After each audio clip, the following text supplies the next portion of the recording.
What's the word, Harrisburg? My name is Matt Maisel. Today we are talking about the need for human services in the city of Harrisburg. We saw during the COVID pandemic how that need was amplified so much for individuals with disabilities. And there's a nonprofit here in the city that does so much for those individuals, especially in the wake of the COVID pandemic. Our guest right now is Sobeyda Figueroa, the director of Gemstone Human Services. Thank you so much for joining us in studio. Sure, my pleasure. Yeah, so this Gemstone Human Services, you started in April 2019. I don't want to say right before the pandemic because it was a solid year, but the business really took off kind of after the pandemic started. Take me through that crazy time where you finally feel like you get on your feet. It's been a year, and then all of a sudden everything kind of goes haywire. Yeah, it was a very tough time, but it was more the lack of employees. It was very, very tough, obviously, because not every client wanted people in their home, but they needed the services. We have clients that cannot even move a muscle if they don't have physical help, So it was tough because of the lack of employees, but business-wise, I mean, we were getting referrals, left and right. So let me take a step back for a second and have you explain exactly what Gemstone Human Services does. You help out individuals with disabilities, does not necessarily matter the age? Correct. So we work with both children and adults with intellectual disabilities.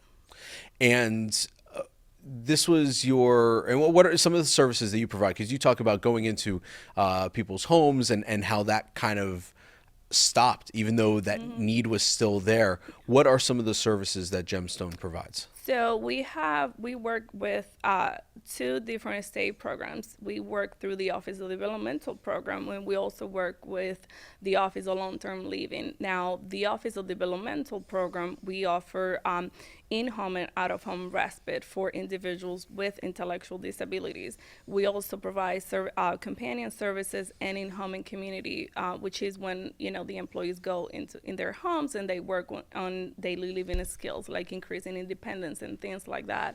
The other services that we offer are straight caregiving services through the Office of Long-Term Living. And I was just reading up a little bit about Gemstone before everything got started, and this all kind of began because of your son. Correct. Explain, please. So my son, he was about 2 years old, I believe, and he wasn't crawling, he wasn't doing anything at all. And the doctor kept saying, well, I think that it's normal, not every child develop at the same rate, it's okay. But I'm just glad that I had a pretty good doctor who listened to me all the time. And he was like, you know what, I went to school to be a doctor, but I'm not a mom.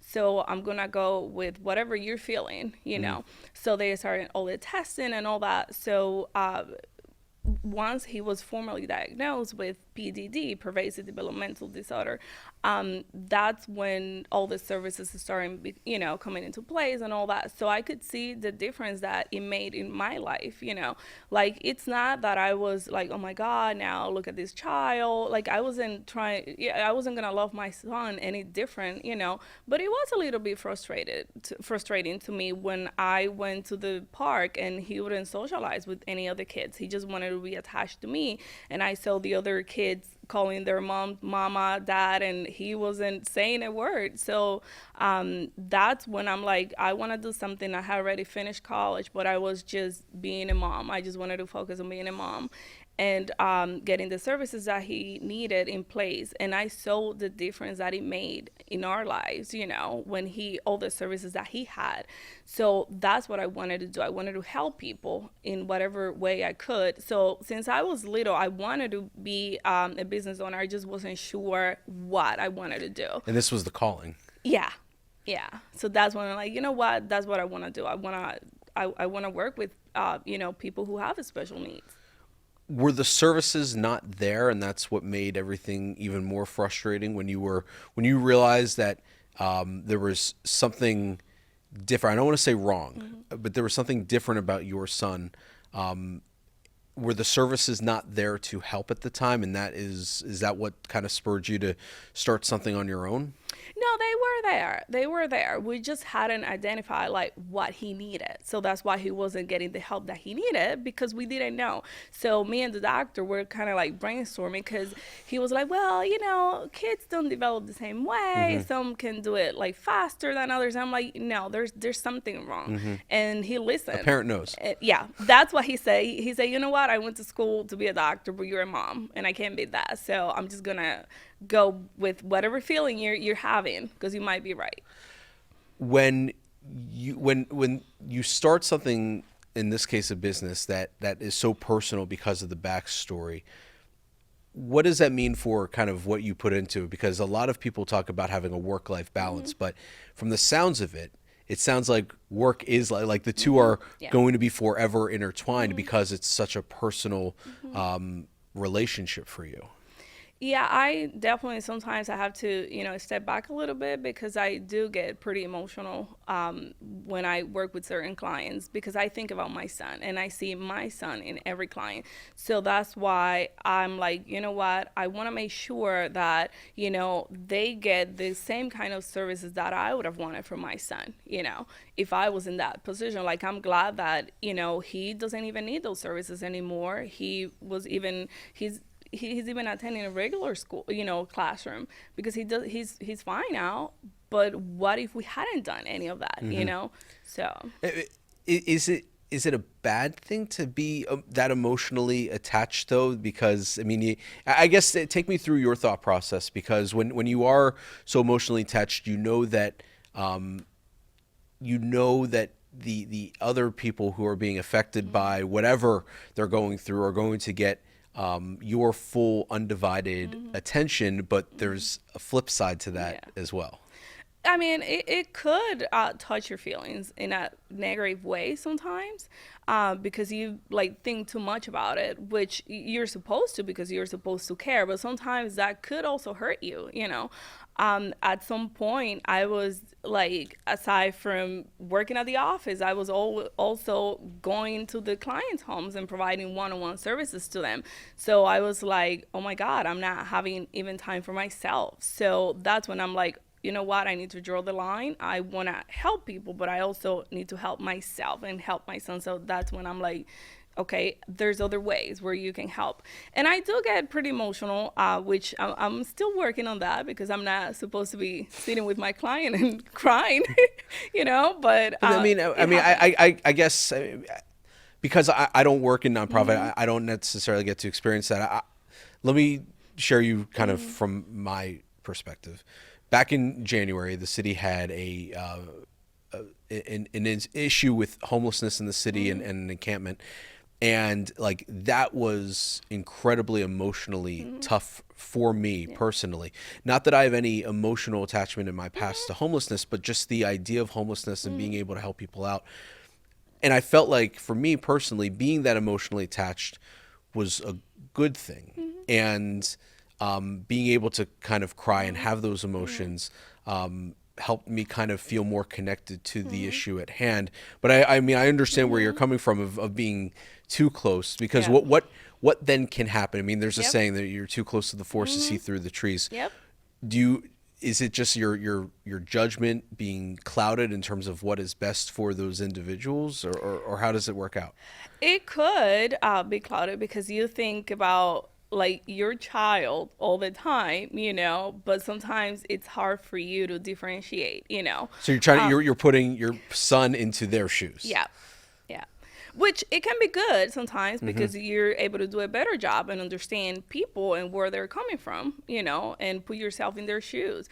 Because, hey, I was lucky enough that my son overcame all that. But how about the rest of the people who struggle with that? I have families who can't even go on vacation because they don't have they have to have a full equipment of wheelchair, bed, and all that to being able just to take a simple vacation, something that we take for granted sometimes. So your son had PDD.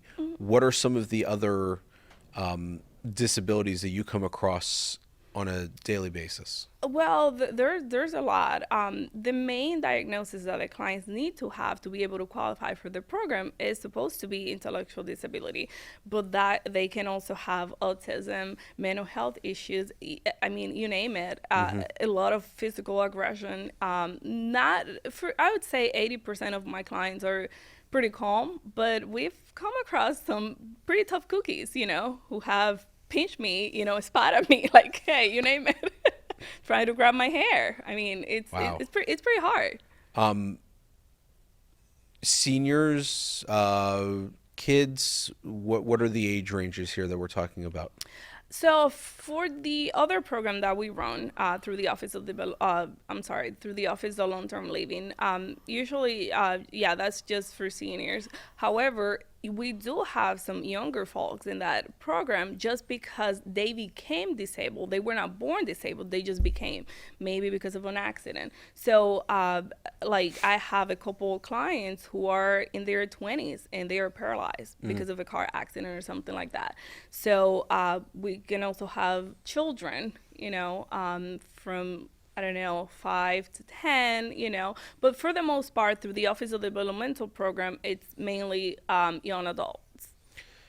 The individuals that you come across, we've been kind of throwing the word around disability like it's nothing. But Yep. when I say the word disability or disabled, what does that mean to you? I would just see it as it can be very tough and emotional for families, very tough. When you have what people call a normal child, which I don't like to use that word, because we are all normal to me. Sure. We're just different. We take for granted the fact that, maybe you and I can just pack our bags and go on vacation or go have a picnic. Most families are not able to do that. They can't. They don't have a babysitter that they can just call their neighbor or friend that, hey, can you sit here with Johnny to keep an eye on him for a couple minutes? People are not willing to do that. When you have somebody that has a very significant disability, and sometimes it's not only because they don't want to, it's because they are not able to. Because, hey, let's face it, I have a lot of clients who have a Hoyer lift that they need to be able to move from the bed to the bathroom, for example. Not everybody can manage that. So you're basically stuck with that person there that you love. Don't get me wrong, you love that person, but it's very hard on family members. It's taken me 10 minutes to get back to the first question that I asked, and that is the effect that COVID had on your business and the challenge of going to meet people at their needs when it's hard to get into individuals' homes. I would imagine now, today in 2023, it's a little bit different than what it was 3 years ago, but how has Gemstone evolved? I guess since the pandemic and meeting people and their needs where they need them. Can you be more specific? I'm sorry. Sure. Since COVID started, and we saw that at the time that there was just such a need to help individuals who needed that help that Gemstone provides, but at the time it was challenging. Yep. How did Gemstone change over the course of the pandemic? Well, a lot. We were pretty old-fashioned, like, everything, Weren't we all? I know, like papers and everything. We had to change all that to electronic files, electronic everything, Yeah. applications and everything, because we were doing everything through Zoom, till these days, and it has been pretty beneficial. Even meeting clients, we've done a lot of meet and greets via Zoom, which we do to this day. So we have evolved a lot from being pretty old-fashioned, I would say, to like completely more techy and typed in. So You still do virtual meetings, but you also, I would imagine, do in-person, in-home visits and Yeah. things like that. What do you, when you go to someone's home, what are some of the services that you provide inside the home? So, you mean when I go personally In to, general, Gemstone in general. Yeah. in general. So, the main services that we provide are in-home and community services. That's the service that I explained to you at the beginning, where we work on skills with the individual, helping them develop daily living skills. We also provide companion services, and we also provide in-home and out-of-home respite, so families can have a break. Yeah, I mean, I would imagine, and that's I feel like where the experience kind of comes into play for you, having knowing that you kind of went through it a little bit when you were younger, when your Yep. son was younger, knowing what these families are going through. How important is that personal touch? It is absolutely very, very important to me, and it's personal too, because I know what it's like to feel overwhelmed, because when my son was younger, we never sent him to daycare because I was afraid, oh my God, if something happens to him and he doesn't talk, he can't tell me, he cannot communicate with me. So me and his dad, we were just the main caregivers all the time. It was either me, his dad, or the grandparents, nobody else. So yes, I was pretty overwhelmed, and I was like maybe like 24, 25 years old. So yeah, You're just figuring things out yeah. yourself. So it was hard. It was hard. That parental anxiety is. Yeah. It doesn't matter what is, your child may have no, I mean, you mentioned every child is different, and there's no such thing as normal. Yep. But I mean, it does not matter what your child is like. I think I speak for every parent where that anxiety, it Yep. does, I mean, regardless, it is real, and it's deep, and Yep. you're just always thinking about your child, and wanting to do what's best for them. And when you have that experience, you want to do what's best for other Yep. kids, and things like that. So there's no question there. It's just the observation that that anxiety is something else. Yeah. Yeah. It's there, and it's worse, 10 times worse when you have a child with a disability, because you're like, oh my God, how if somebody does something to them, or they won't be able to tell me, and it's very, very frustrating. I have a lot of families who come to me because they really, really need a break, and they are like, I need it, but I just can't do it. The thought of having my, loved one being watched by somebody else, it's hard for families. It's pretty hard. We've talked a lot about your son, Juan, and we got a chance to meet him. I got a chance to meet him before we started taping, and I mean, just an amazing kid. Yeah. You would not be able to tell anything PDD, anything like that. Just an incredible young man. When you see what he has become, he has become, does that give you the extra juice, the extra hope that you need when you go in and you help these individuals, because you know that there's a light at the end of the tunnel? It might be tough right now, but trust me, we're gonna keep working at this, and everything's gonna be great in the end. Yep, and that's what I tell families. It's gonna get better. It might not fix itself 100%, but it will get better. It will get easier. Yeah, and I'm just very grateful that he was able to overcome all those things that he had. And yeah, he still needs help. Reminders all the time. With the simple things that you and I take for granted, like choose an appropriate outfit because it's cold and he wants to wear shorts, like, no, that doesn't make sense. So yeah, I still have to do those things for him, but hey, I don't mind at all. Gemstone Human Services, 2601 North Front Street. So uptown neighborhood. Where can people go for more information, to see if their family qualifies for Gemstone Services? Where can people go? Sure, they can either contact me directly at 717-644-8810, or they can also go to our website, which is gemstonehs.com, and there's all kinds of information there about services and whatnot. Yep. Sobeyda Figueroa, thank you so much for sharing your story, your candor, telling us about Gemstone Human Services, telling us about your son and his achievements, and for that matter, your achievements as a mother.